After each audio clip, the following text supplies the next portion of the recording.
I just have to say that when I organized the brown bags and we'd have a speaker cancel last minute, I would beg all the anchors to do it for me, and they would all tell me no, and so I was always really angry when that happened.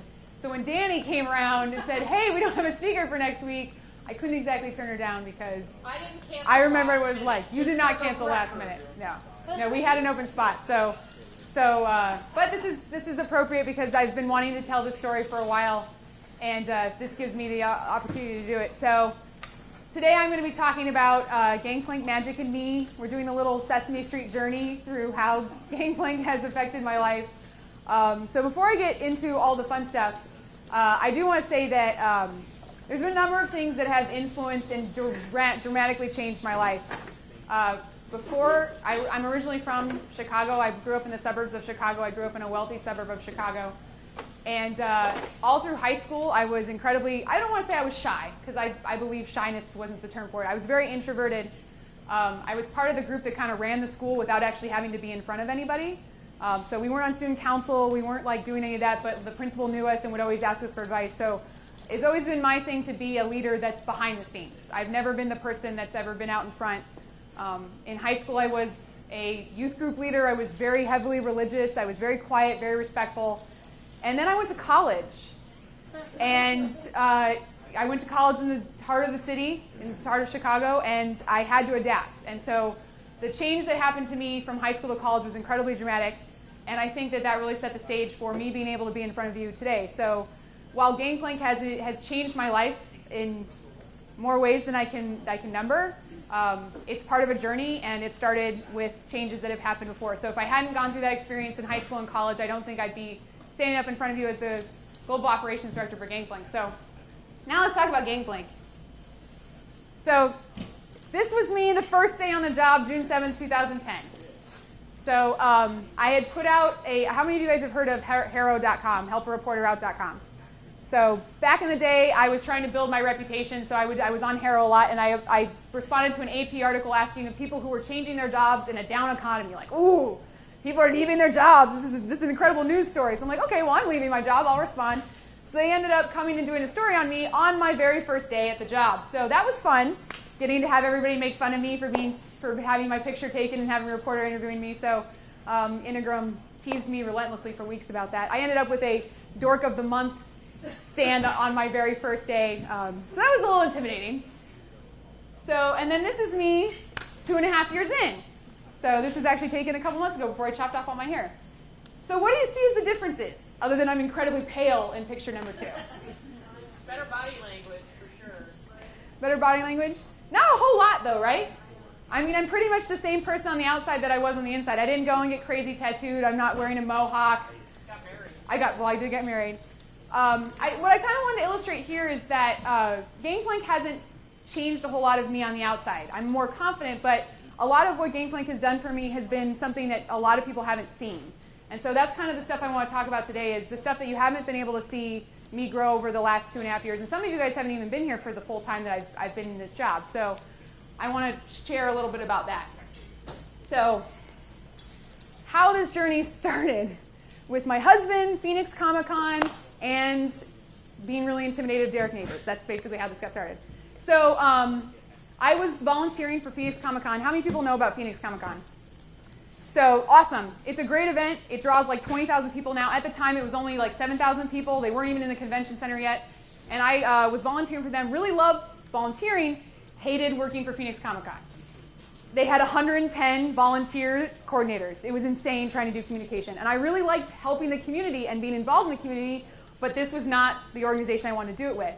So at the time, I had just started dating my now current husband, Tyler Hurst, and he was involved with Gangplank. He had helped write the manifesto. He'd been going there for a long time.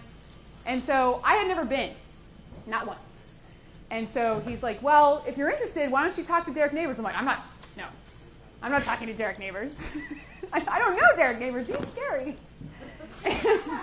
And so he's like, well, think about it. So I actually ended up going to Chris Connery's brown bag. Was my very first brown bag on LinkedIn, and got acquainted with Gangplank and started learning about it and was like, okay, I think I can do this. I'm excited about what Gangplank's doing. I'm going to talk to Derek Neighbors. So I actually talked to Derek Neighbors, which was terrifying. By the way, funny story, I once gave Derek Neighbors $5 for the pizzas on Hack Night, and he's like, what the hell are you doing? Like, what is this money?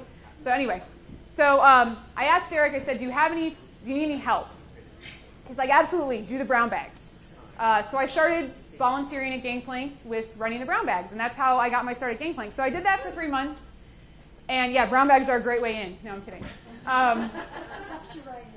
So I did that for about 3 months, and then randomly, Derek emailed me and said, do you want to work for us? And I was totally floored. I had gotten jobs before through volunteering, but this was not my intent with Gangplank, was to eventually get hired. I hadn't even thought that was a possibility, and so it totally took me by surprise. I wasn't happy at Phoenix Comic Con. I wasn't happy with my job because I didn't feel like I was being challenged enough, and so this was ultimately the opportunity to be challenged. So I went into my boss and I said, hey, sorry, but I'm basically being offered a once-in-a-lifetime opportunity. I'm not going to pass that up. And she's like, absolutely, go for it. And so I started working for Gangplank, I don't know, like 2 weeks later. And so that's how it all started. And my very first day on the job, Derek hands me 3 pages with all of his ideas on it. And that was my training. So it was, here's what we want to do. Can you do all that? Okay. And so I just kind of started inventing my job from that day forward. So because Derek and Jade have trusted me so implicitly with their baby, it's been wonderful to see the type of things that I've been allowed to do. I think a lot of times when you go into an organization, there's too much structure. People don't trust each other. There's a lot of micromanaging. And they don't get to learn the valuable lessons that really happen with being in this type of a position. And I can't thank Derek and Jade enough for either trusting me implicitly or just not having the time not to worry about it. Because I think that by the fact that they've allowed me to do that, I've actually been able to learn the lessons that I'm going to share with you now. So I want to go over a couple of things about what it really means to be a leader in Gangplank, because when I first started Gangplank, I was not a Gangplanker. You know, we've talked the last couple months about people identifying with Gangplank, and I definitely can tell you, my first month here working this job, I did not call myself a Gangplanker. I didn't feel like a Gangplanker. But, you know, I definitely feel like that now, and a lot of that is because of these lessons I've had to learn as a leader.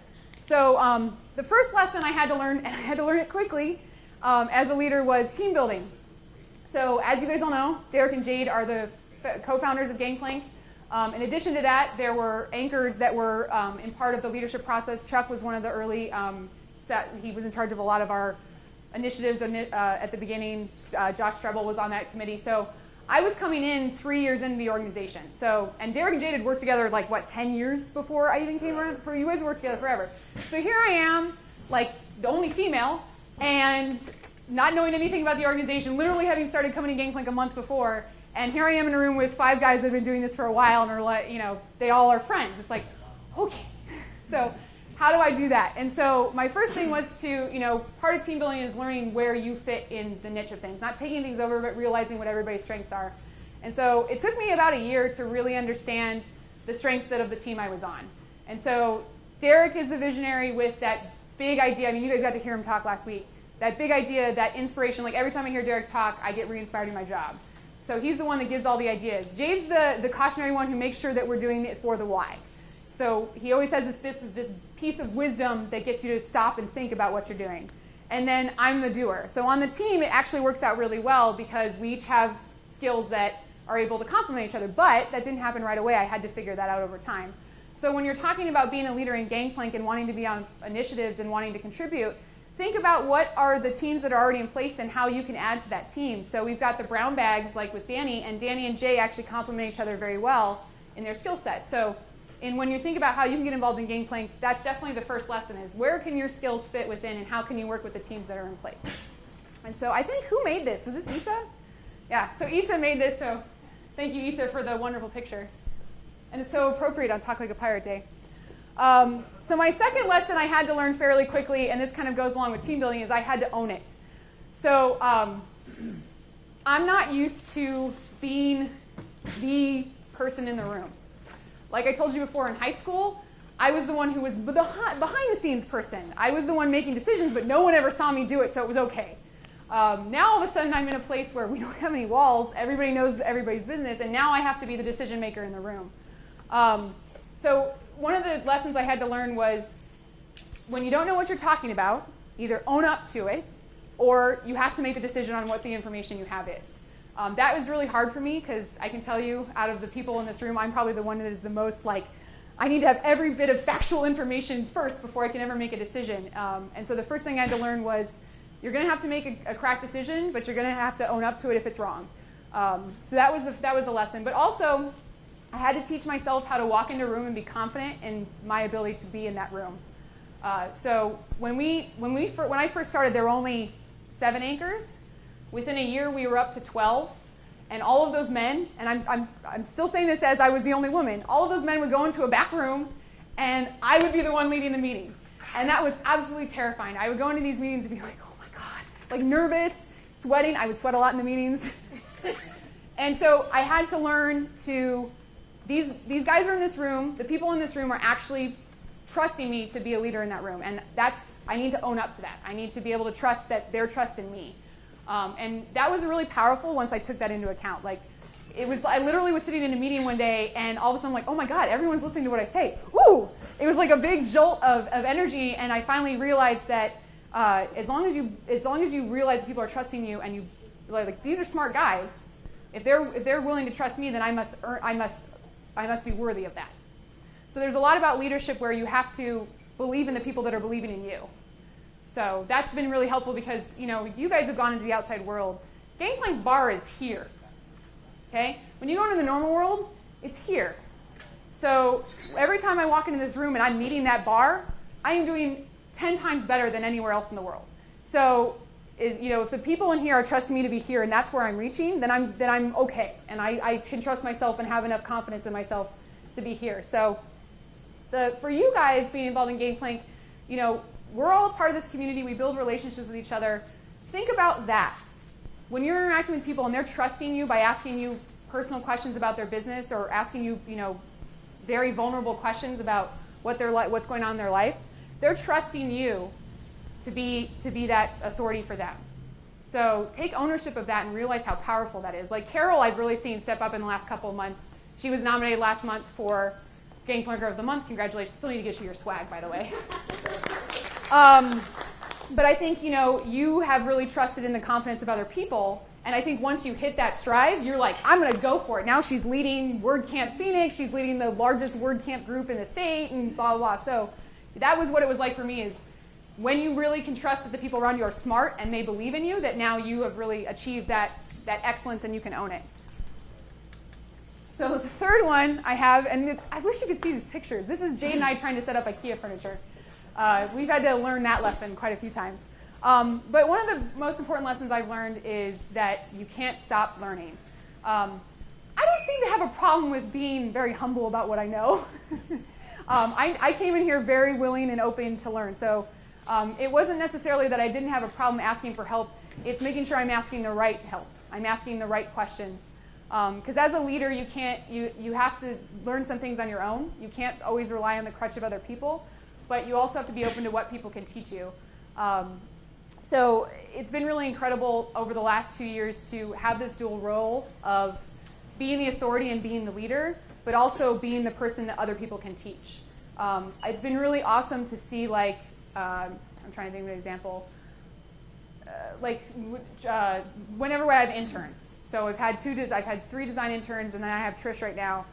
You think of an intern like you're training them to do whatever it is that they want to do. You're building their portfolio.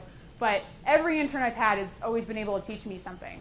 And I think as a leader, you have to step back and realize when someone lower or lesser or whatever than you actually has more experience in some areas than you do. And so that's been really incredible for me to both be in a leadership position where I'm able to teach other people, but at the same time listen in and hear what other people have taught me.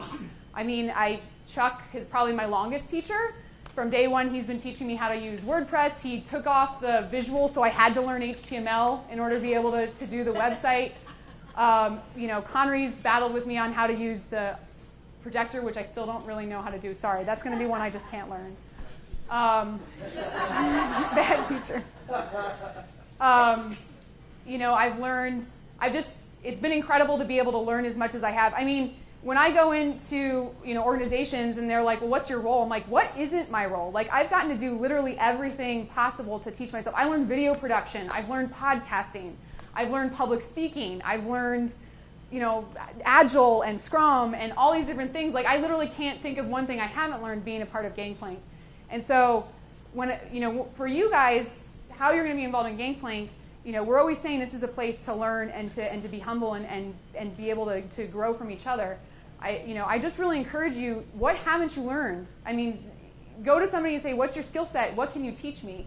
I'm not shy about that. And I think that you guys, that's something that you all should really take advantage of, because this is a space where that's safe to do that. And I've failed miserably in lots of things, and I've learned my lesson from that. I mean, the first Spat Off I did, I don't know if any of you guys remember, but the first Spat Off that I ran had like 500 activities and punch cards, and it was great for some people, but it was also a colossal failure.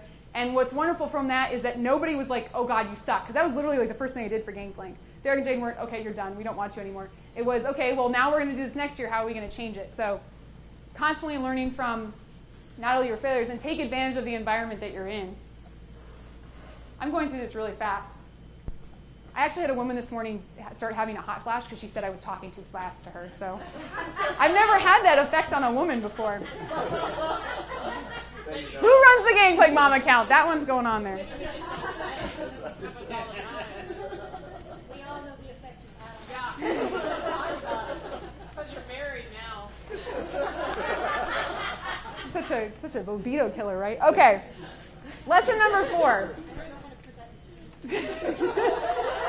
Don't. That's okay. So lesson number 4, and this is actually one Ed and I were just talking about yesterday. Opportunity is everywhere. And this one's really been a lesson more in year 2. So year 1 was really learning how to be a team builder, learning how to learn from other people, owning my responsibility within Gangplank. This has really been a fantastic thing I've been learning in the last year. And that's really a great thing about this job is I never stop learning. It's all the time, every day. It's exhausting, but it's also a lot of fun.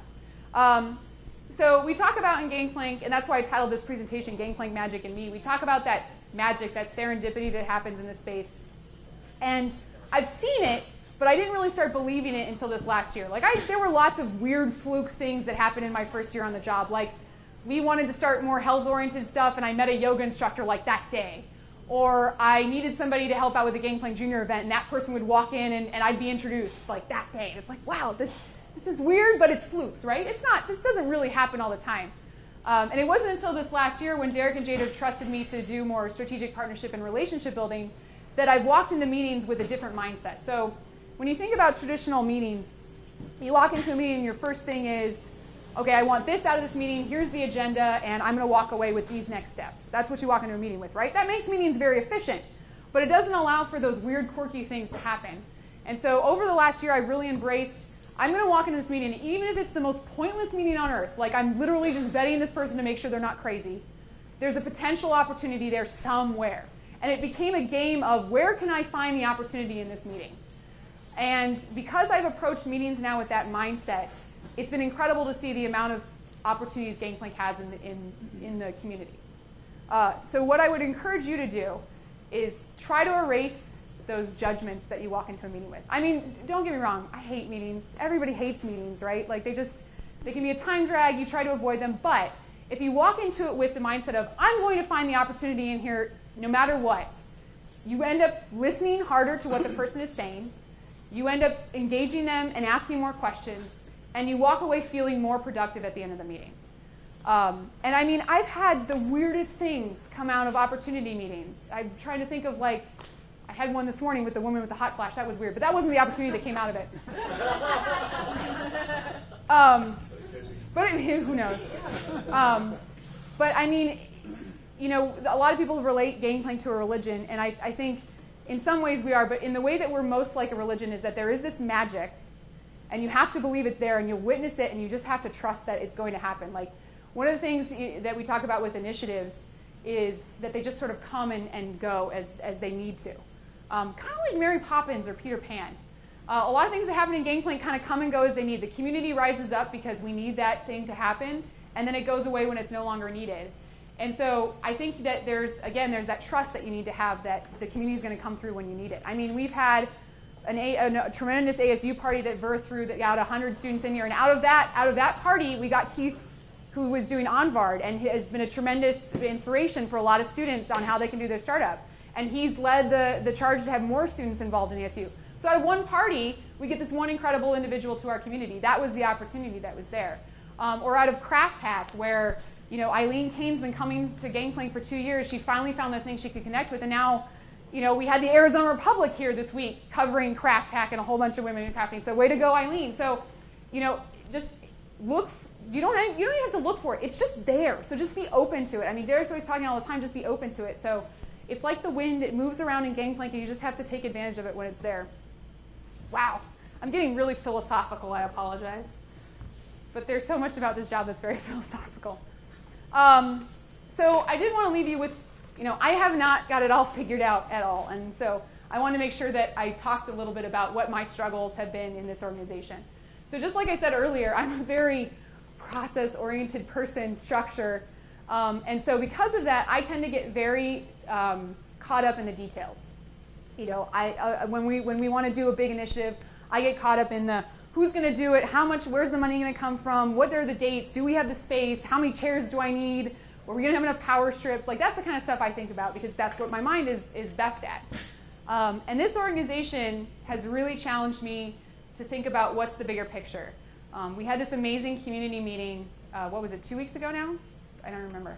God, weeks go by so fast. We had this amazing community meeting where, Josh Stering's like, we just need to FS up, as he likes to put it. At that meeting, it was really, there was this vibe of, people are starting to see how incredibly powerful this organization can be on a worldwide scale. People go to other countries, Russia, Istanbul, Ireland, South America, and they hear about Gangplank. Jade goes to his school and sees people wearing Gangplank shirts that he has no idea who they are. Cody Landefeld from Avondale is in San Francisco wearing his Gangplank jersey or hoodie, and all of a sudden that gets tweeted out like, wait, there's this guy from Gangplank here, and then like another person from Gangplank sees it and tweets back. I mean, the largeness of this organization is the one thing that my brain literally almost cannot comprehend. I trust it, and I've always trusted in it, but it's one of those things where it's a continual struggle. How can I lock into that bigger vision and focus less on the details? And so for you guys, I would encourage you, in your life, you have your job, you have your contracts, you have your clients. And you come into Gangplank and you want to interact with maybe 1 or 2 other people, and that's what you get in a day. But think about, it's almost like the butterfly effect. You guys know about that I'm big into time travel and counterfactual history and all this stuff, but the idea of the butterfly effect, that if you go back in history and the butterfly doesn't pat its wings, that Hitler lives or whatever. Or whatever. That's a weird analogy. You guys get where I'm going. That's what it's like in Gangplank. Every day, the butterfly effect is happening in this space. So, I have a conversation with, remind me of your name? Mike. I have a conversation with Mike today about how his company can potentially be involved in Gangplank. And 6 months down the road, he is now running 3 of our initiatives and involving all these people from the community, running for city council in Chandler. I have no idea. And it's all because you and I had this interaction today on this simple conversation. And so it kind of freaks you out in a way. I mean, every day, everyone that comes into Gangplank on a daily basis should be freaking out all the time. Like, oh my God, I'm walking into Gangplank. Who the hell knows what's going to happen today? I mean, we had a pirate walk in randomly today. So, I mean, not randomly, it's Catholic Pirate Day, but I mean, I think that's one of the things that gets lost sometimes because when you come here enough, you sort of okay, this is my place and I'm here and this is what's going to happen. But you need to remember that when you walk in here, there are huge impacts to just being involved in this space. I mean, Gangplank is actively influencing the entire co-working movement. If you go to coworkingmanifesto.com, that's our manifesto. We wrote that. They are taking our values and trying to apply it to their spaces. We're invited to the White House. Our economic development director is getting a ton of attention because of the cool stuff she's doing with us and how that integrates with the community. So freak out every day that you come into Gangplank. Literally just come in there and be like, "Wow, I'm here! Oh my God, what's going to happen today?" I do that. So, that's one thing because, and it's a struggle because you have to rectify that with going about your daily business. You have to rectify that with getting things done. But just always respect that there is this huge thing that you're a part of that you're influencing no matter what small thing you're doing. And just think about that. And it goes back to the whole looking at opportunity everywhere. Don't judge someone when they come into Gangplank as they're not our people. Everyone is our people. And you have no idea. They might be odd, they might smell funny, but they might be an astrophysicist that wants to lead a Gangplank Junior initiative and could teach the next 10 scientists to be scientists. People smell funny, it happens, so just get over it. we smell funny half the time in the space. That's why the popcorn machine's on today. There was a weird smell. So I just want to make sure, and I want you to know that that's something that I've struggled with. Even though I've been on, the leadership of this organization, it's something I still struggle with, and you're going to struggle with it too. But just like bask in the honest of that, like the awesome power that is. So anyway, so people have been saying like, this is my farewell and this is my goodbye and bring tissues and whatever. And I'm trying not to do it like that. Like think of it like an Irish wake. We're all going to go to Bourbon Jack's and drink, and it's going to be great. So I'm going to be leaving the organization after 2.5 years. As many of you know, I'm moving to Portland. My husband has decided that he's married and he can go back now. But there's also something to be said about, with a young nonprofit, and this is my personal belief, you can get too entrenched in the organization. And you stop having that outsider's perspective. And in something like Gangplank, where we're constantly trying to be disruptive, and we're trying to bring innovation, there is a point where I become complacent in my role and I stop innovating.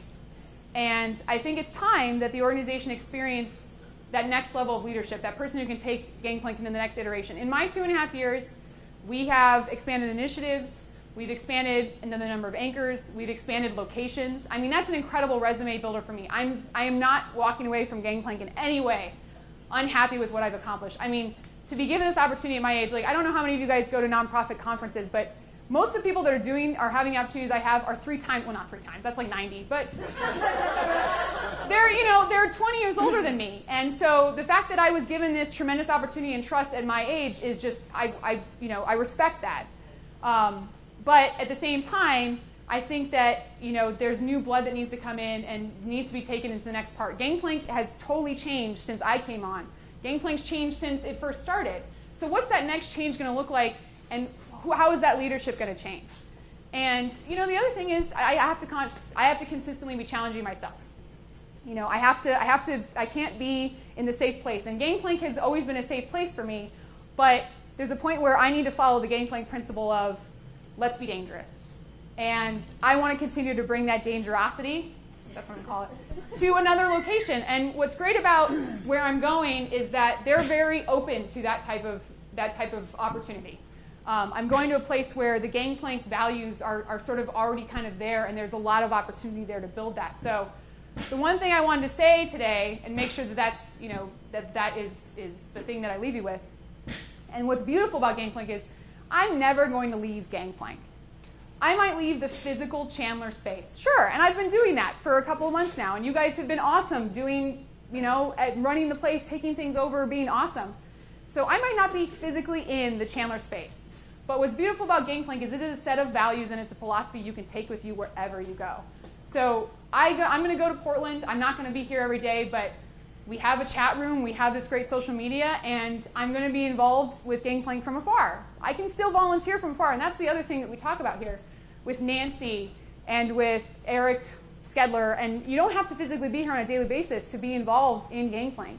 There's a lot of opportunities for me to continue to affect change from wherever I am. Germany, Antarctica, the tip of the North Pole, with Santa Claus. I mean, you can do Gangplank anywhere. Santa Claus would actually be really into Gangplank if we ever met him, I bet.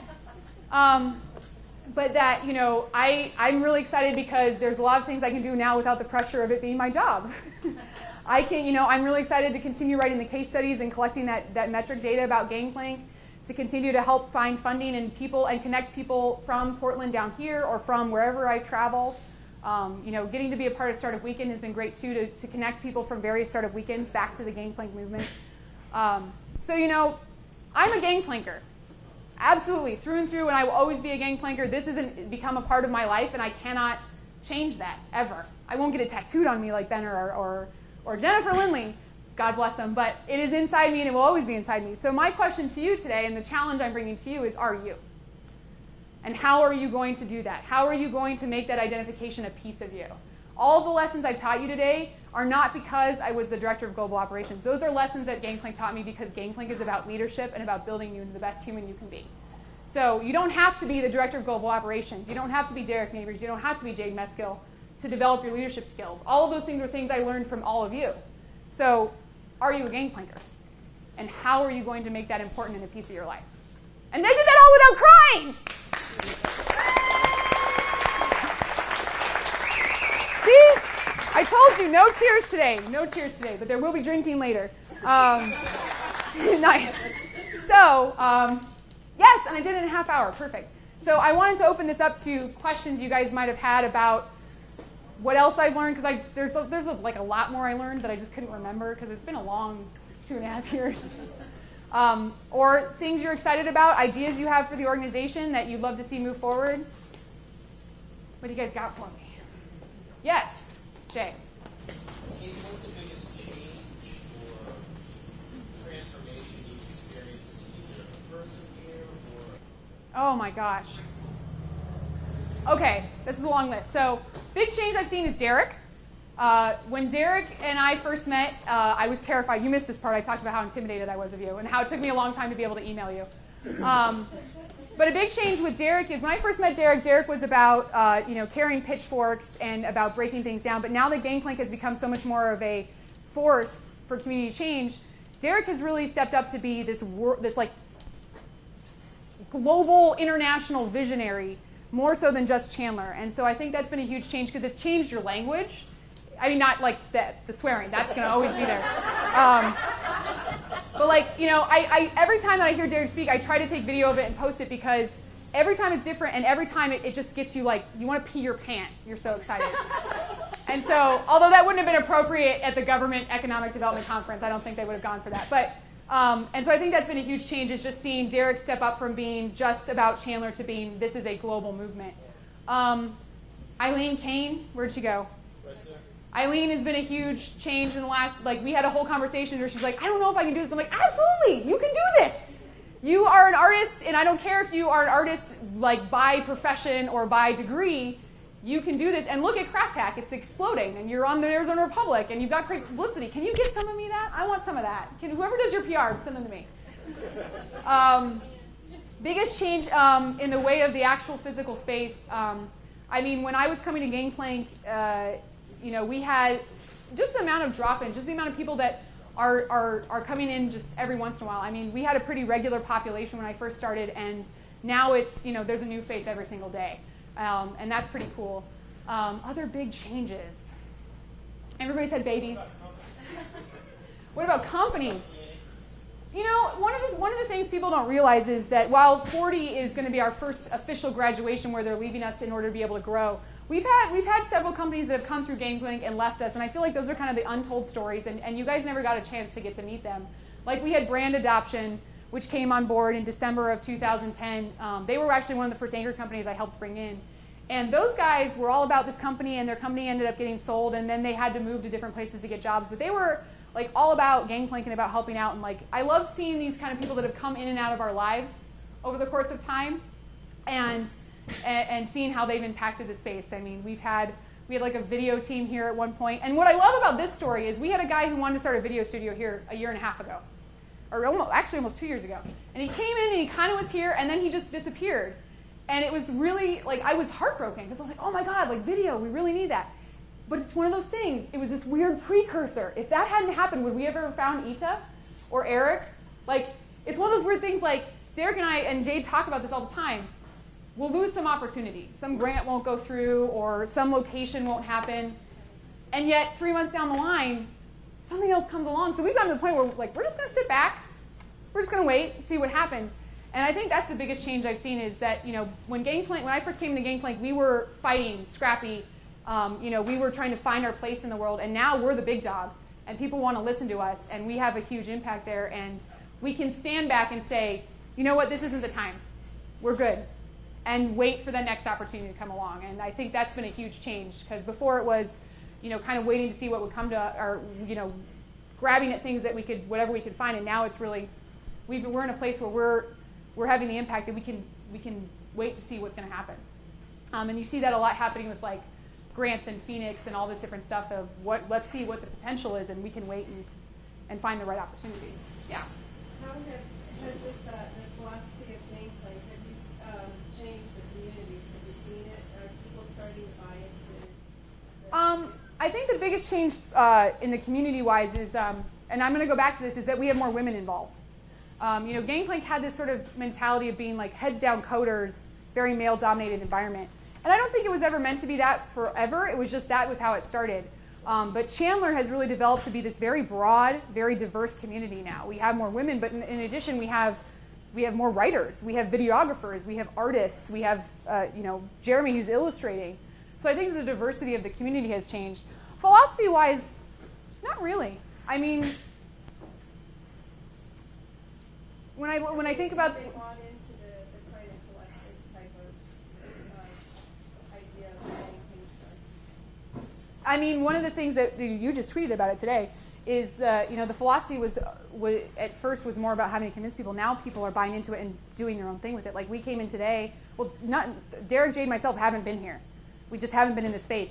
And the space, it's still here, and there's still things happening. So the self-organization, I think, proves that the philosophy is being bought into on a very core level.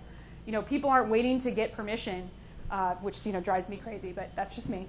But people aren't waiting for permission. People aren't waiting to be told or waiting to make sure it meets with the value. It's like this is my passion, and I'm going to find a way for Gangplank to connect it to connect that. So I think that's really proving that the philosophy is being bought onto on a very deep level. It's not surface level anymore. It is like ingrained in some people's mentality.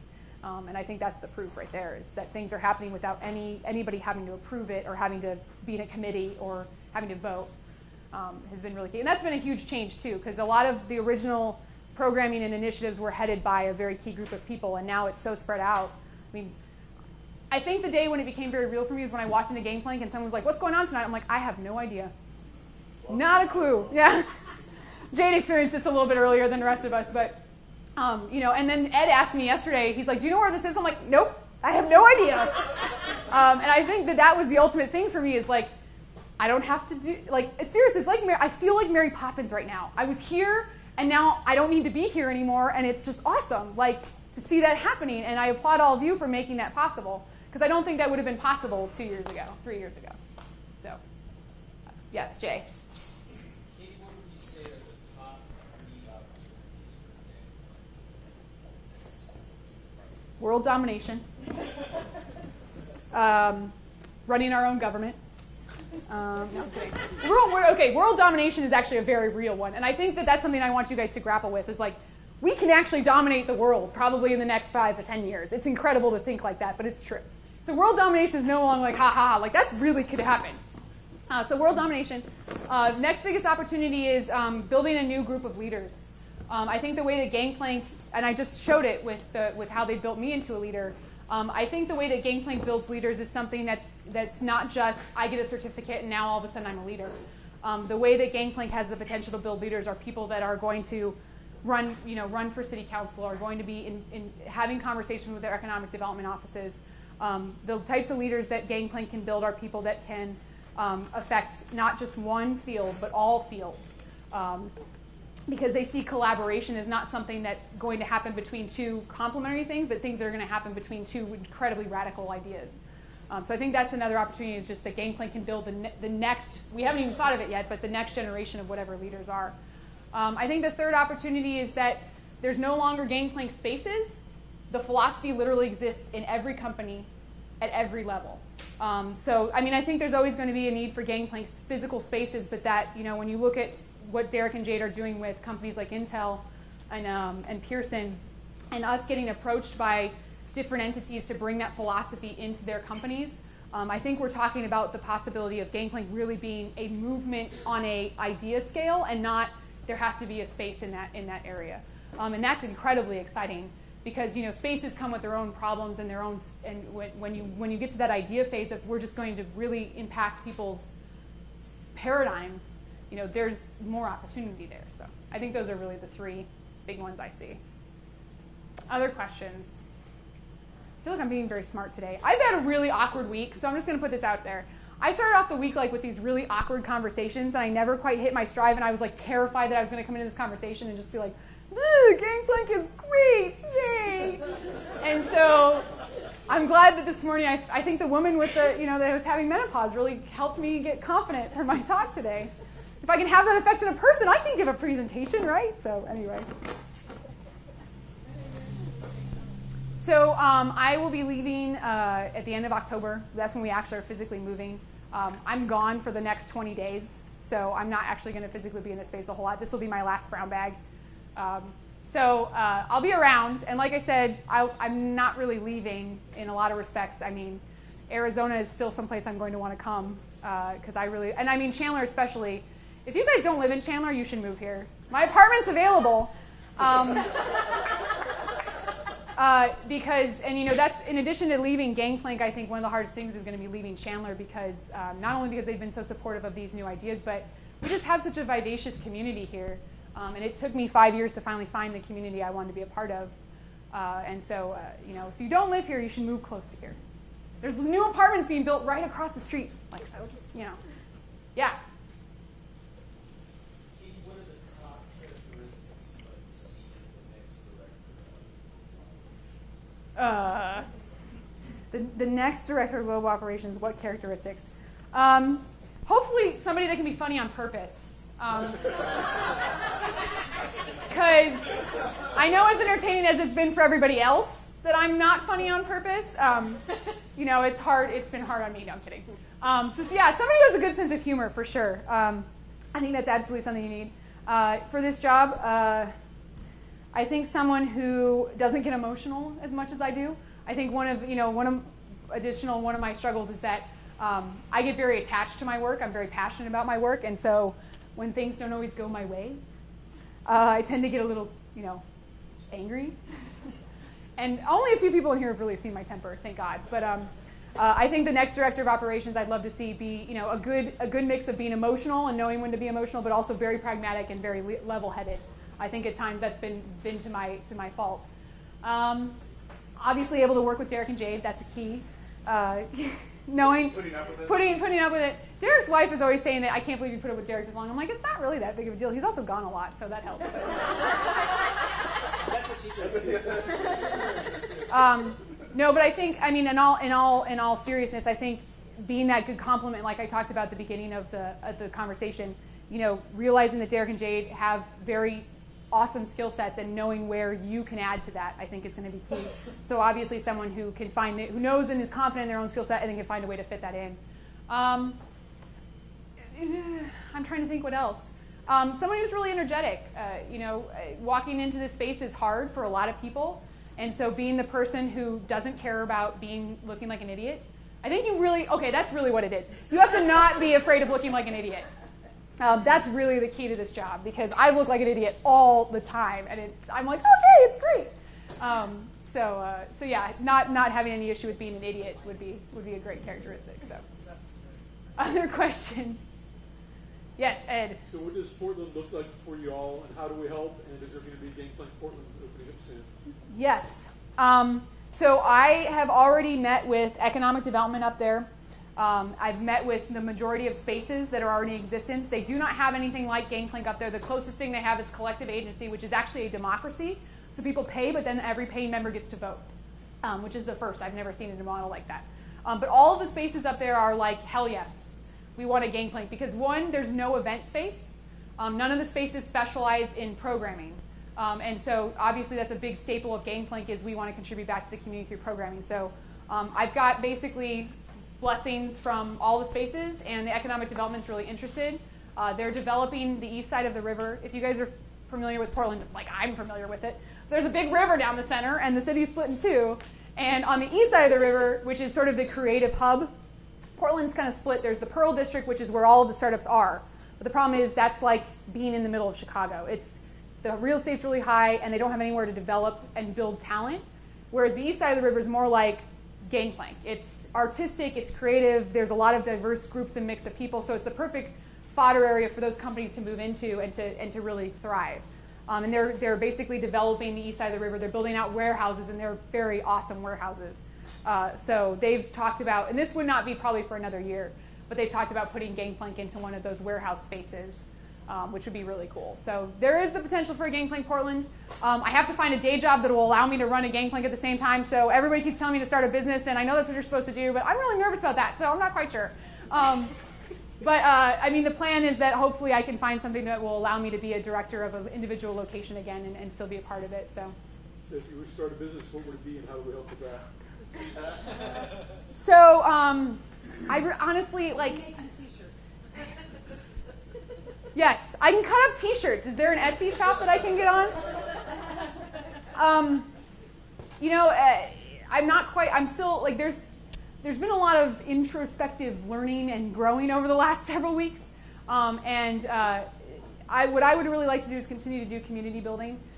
So Amanda Blum, who's up there, and I have talked about how we can help the tech community through our event planning and being able to do some vision setting and stuff like that.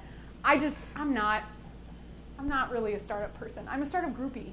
I'm not really a founder. So, but my dream is really, for me personally, my dream is to continue working in the education and community building space.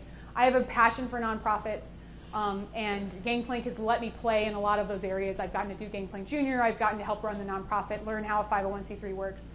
So I'm really hoping that I'll find something similar to that, because working in a corporate environment is like, no.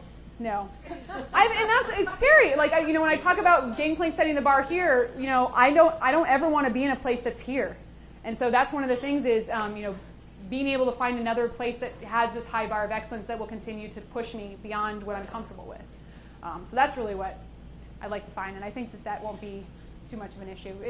Fortunately, I'm looking for jobs in an era when telecommuting and there's a high level of trust around growing your team from not just where you're standing, so which is awesome. So, don't say that. I will say that I am participating in a startup weekend for the first time. I am going to I'm going to be participating in part of building a company in November, so maybe I'll catch the bug and want to start a business. But Danny's been a good inspiration too, because Danny just went off on her own and started her business. So if Danny can do it, I'm like, I can do it. Yes, it's all her fault. So I'd like to ask the community at large. I mean, Katie's still got some more time here, et cetera, but is there anyone who would like to acknowledge Katie for a difference she's made? Oh God, no. Can we do this after I've had like 4 shots of bourbon? So.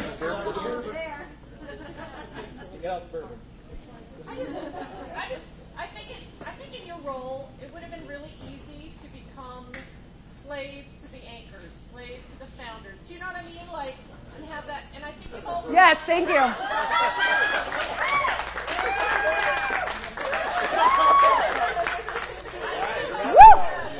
I think you've always done a really good job of being accessible and non-intimidating and really present for the people who are drop-ins or new to Gangplank who just sort of aren't part of the culture here yet. And I think in your role that's a really hard thing to maintain because of all the pressures that are on you. So kudos to you for always doing that. Everybody I know who's ever met you, they're like, oh, I can talk to you. I don't have to talk to these guys.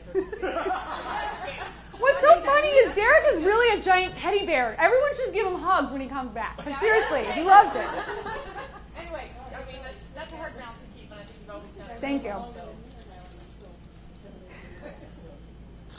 I think Katie's always been mission driven. We don't have a real, this is such a new and different, there's just not one out there. There's not another Gangplank out there. And so it could have been really easy for things to just take off in different directions and go different ways. And I just watched her really be vigilant about the manifesto and be mission driven about keeping everyone exactly on what Gangplank should be. And I think that's not an easy job to do. And I thank you for that. You know who I learned that from? That guy. I was always about the what and the how until Jade was like, you should really be about the why. Why are we doing this? I'm like, and I would be like, I'm not doing it right. And every time I would try to do a vision setting session, I would always run to Jade and be like, did I do okay? Did I do this right? Jade's like, you're fine. So, but yes, thank you. That is totally something that Jade has taught me how to do, is to be more, why are we doing this? How is this connecting with our values? So, thank you. I really appreciate it. But like I said, I'm not dying. And I'm still going to be here. And the one thing, you guys should really consider is that make Gangplank what you want out of it. You never had to ask me permission. Eileen and I talked about this. You never had to ask me permission. You never had to ask Derek or Jade permission. So, take that into heart and be like, I want to make Gangplank into what I want to make it. Just come in, scream, be excited to be here, and look at the possibilities, and then make your day awesome. Wow, that was really like a kindergarten poster.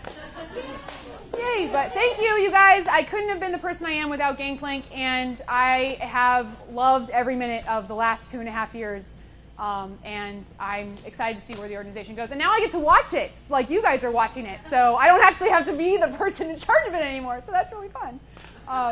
But yeah, so thank you, and